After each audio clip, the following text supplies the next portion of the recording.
नमस्कार, मेरा नाम भाऊ तोरसेकर। आप देख रहे हैं प्रतिपक्ष। दोस्तों, आज भी मुझे कुछ 25-30 साल पहले किसी फिल्म का एक गाना याद आ रहा है। कौन सी फिल्म थी याद नहीं है, लेकिन बार बार बजा हुआ है, सुना हुआ है। टीवी पर होगा या रेडियो पर होगा, कहीं तो सुना है।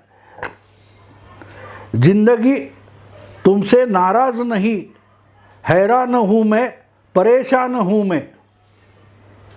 जिंदगी से नाराज नहीं है, लेकिन हैरान और परेशान है।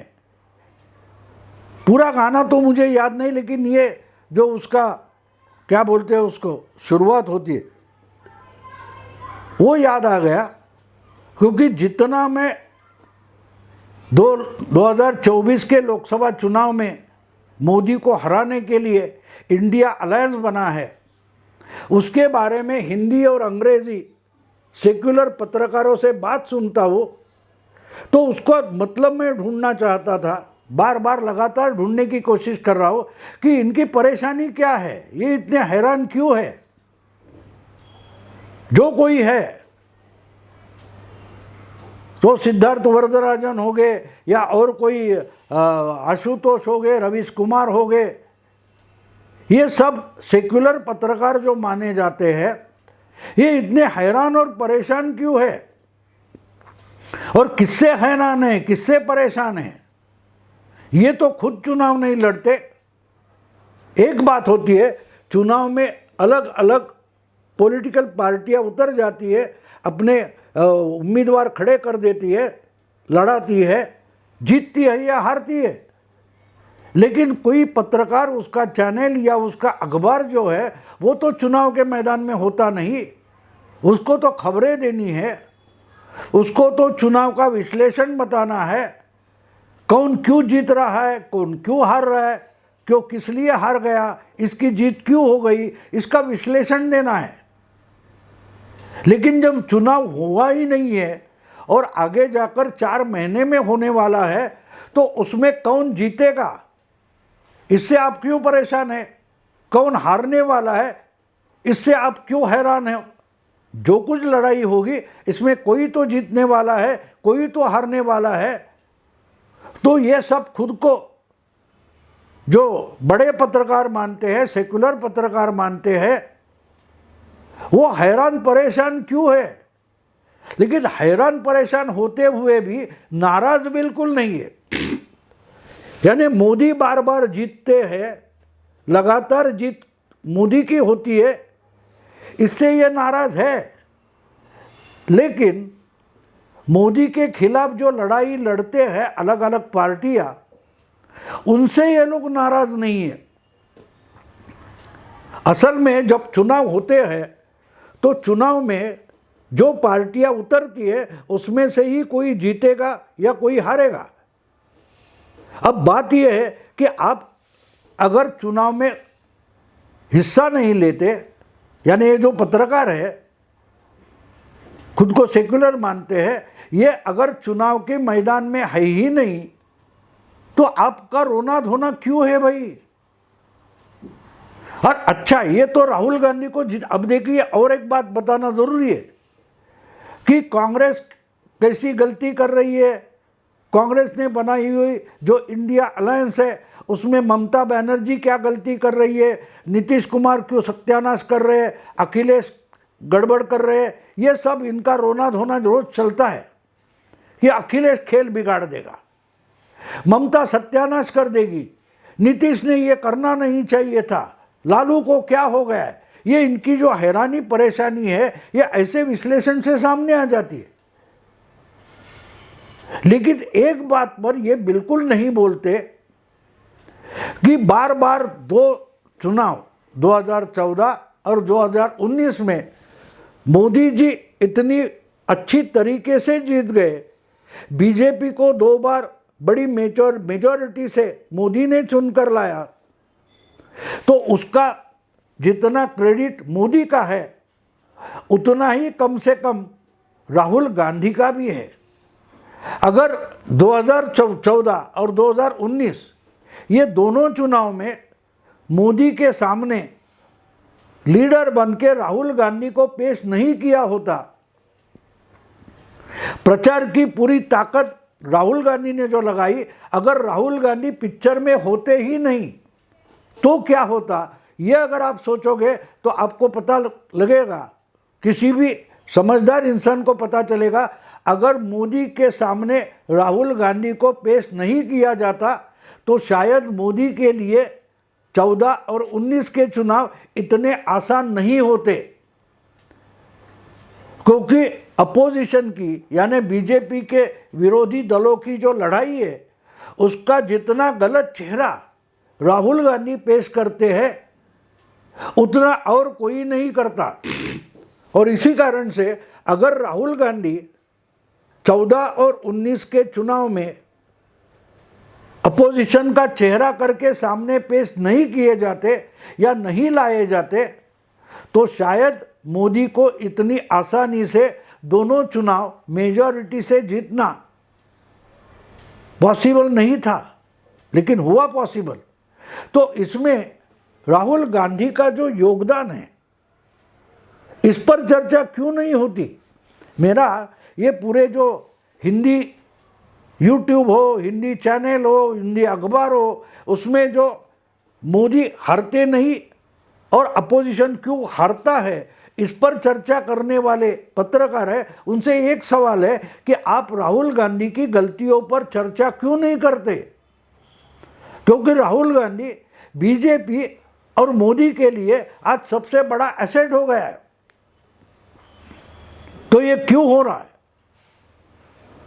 लेकिन वैसा ना करके ये अखिलेश की, मायावती की, ममता की, नीतीश की गलतियां ढूंढते हैं, लेकिन राहुल की गलती पर बोलेंगे नहीं। एक बात साफ है, अगर आज कांग्रेस पूरी दुबली हो गई है तो उस पर चर्चा करना जरूरी है, ना कि अखिलेश, मायावती वगैरह वगैरह।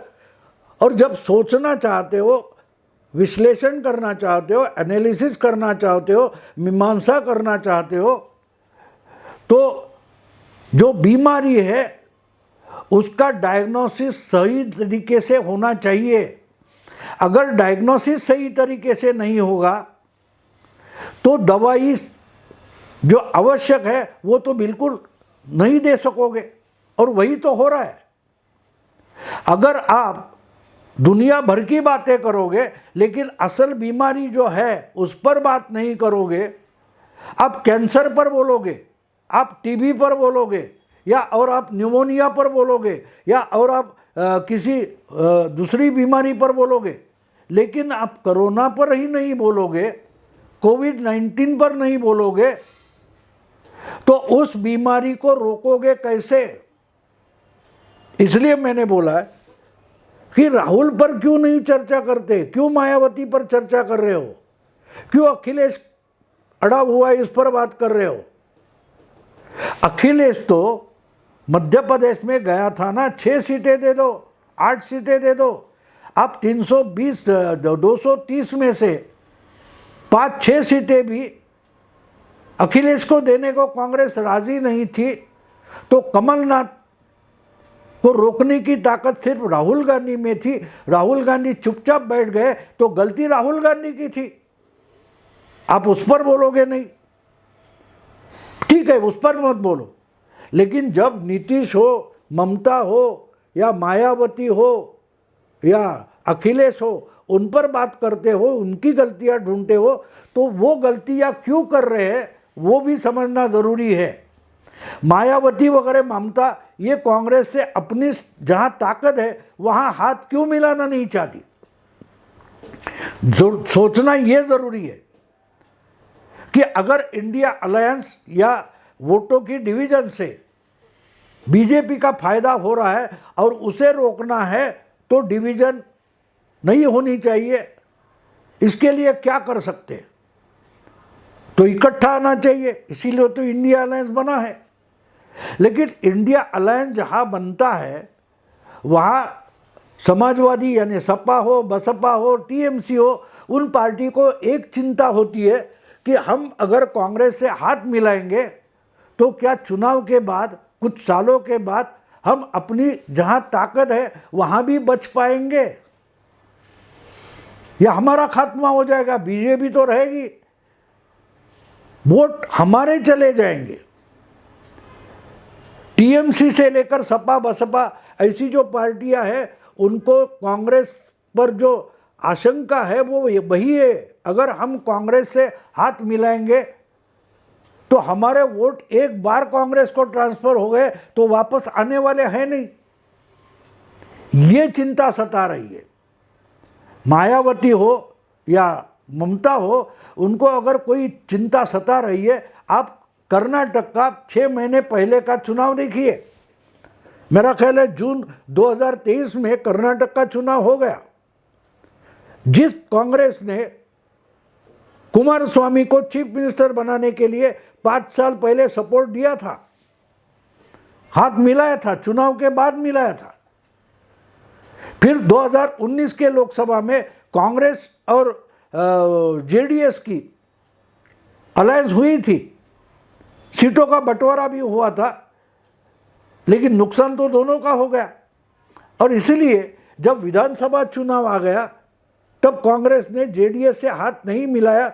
लेकिन पिछले एक विधानसभा चुनाव में, लोकसभा चुनाव में, 2019 की लोकसभा चुनाव में जेडीएस ने कांग्रेस से हाथ मिलाया और उसका परिणाम 4 साल बाद विधानसभा चुनाव में मिल गया।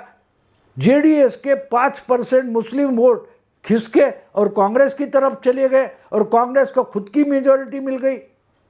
कांग्रेस ने ना विधानसभा में जेडीएस से सीटों का बंटवारा किया, लेकिन उसके वोट तो खिसके और उसकी पार्टी जो कुछ 15-16 सीटों पर सिमट गई।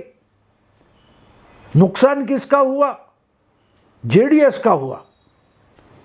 वही चिंता सपा बसपा ममता को सताती है। अगर हम कांग्रेस से हाथ मिलाते हैं और हमारे वोट एक बार भी कांग्रेस के पास चले गए तो पूरे के पूरे वापस नहीं आएंगे। और इसका कारण समझना जरूरी है। ये जो सब पार्टियां इंडिया अलायंस में इकट्ठा हुई है, उन पार्टियों का वोटर बेस जो है वो उन्होंने कांग्रेस से तोड़ मरोड़ कर अपने पास खींचा है। एक समय था 30-35 साल पहले, सबसे बड़ी पार्टी यूपी में, उत्तर प्रदेश में कांग्रेस हुआ करती थी। 80 में जब बीएसपी बनी तो उसका 1% भी वोट नहीं था। आहिस्ते आहिस्ते आहिस्ते 20-25 साल में जो 20-21% वोट बीएसपी के पास चला आया, वो कांग्रेस का दलित वोट था। समाजवादी पार्टी, उसका वोट मुलायम का, यादव का था, लेकिन कांग्रेस से मुस्लिमों का जो भ्रमनिरास हुआ, उससे मुस्लिम हटकर सपा के पास आ गए। तो सपा या बसपा, इनका वोट बेस जो है वो बेसिकली कांग्रेस है। कांग्रेस का ही टुकड़ा निकालकर इन्होंने अपनी पार्टियां बनाई है। इसलिए तो कांग्रेस 35-40% से ज़्यादा यूपी में हुआ करती थी। वो वोटर बेस आज 2%, 3% से ज़्यादा नहीं बचा है। बिल्कुल वही बात हम बंगाल में देख सकते हैं। 2009 के चुनाव तक ममता बनर्जी बंगाल में क्या थी? बीजेपी के साथ हाथ मिलाकर 6 या 8 सीटें लोकसभा की जीत पाती थी, विधानसभा में 30-35 सीटें, क्योंकि ममता खुद कांग्रेस पार्टी से ही निकली है। उनकी पार्टी के नाम भी आज कांग्रेस है, तृणमूल कांग्रेस।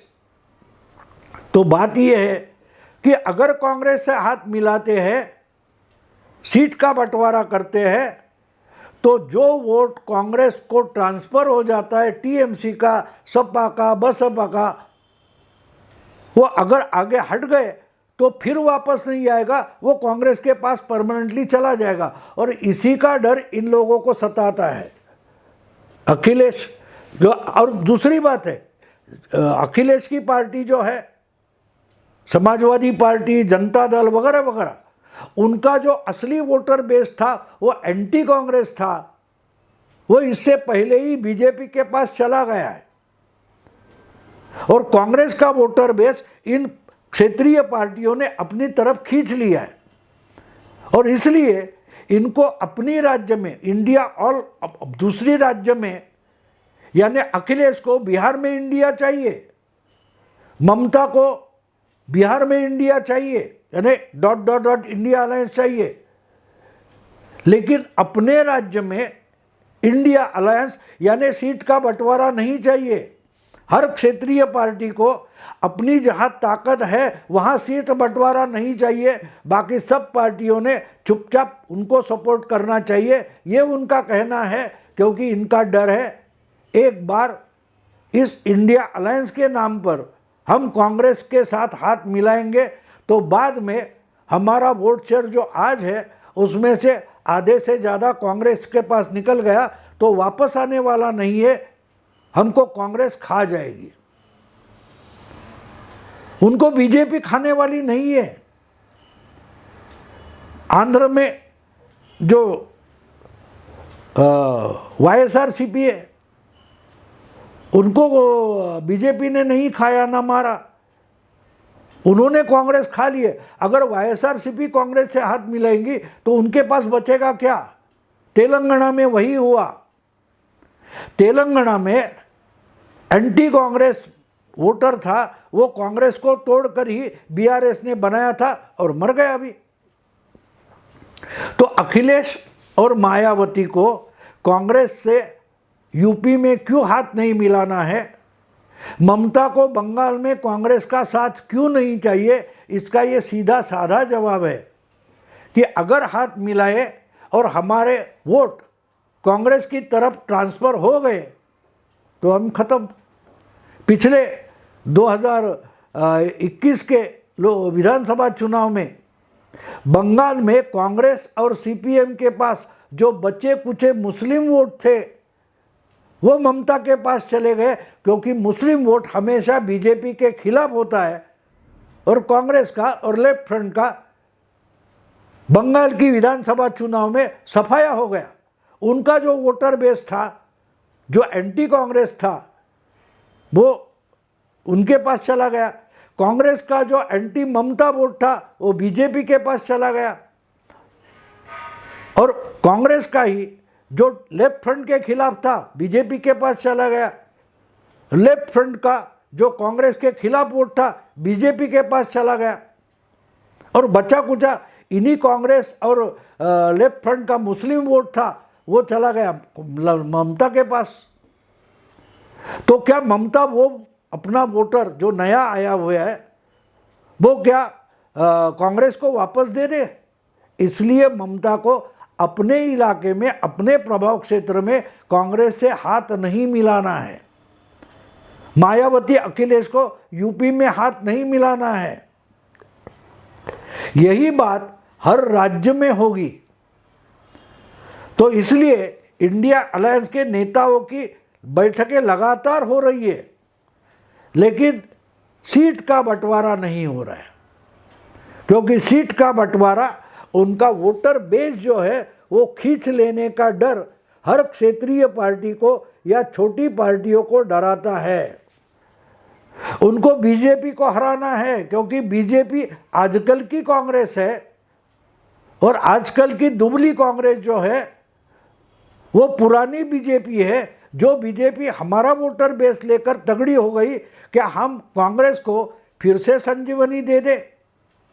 जिस कांग्रेस को हराते हराते हमने अपनी पार्टी बनाई है, हमारे एग्जिस्टेंस का अस्तित्व का सवाल है, तो कांग्रेस का और मरना चाहिए और बीजेपी को जीतना नहीं चाहिए।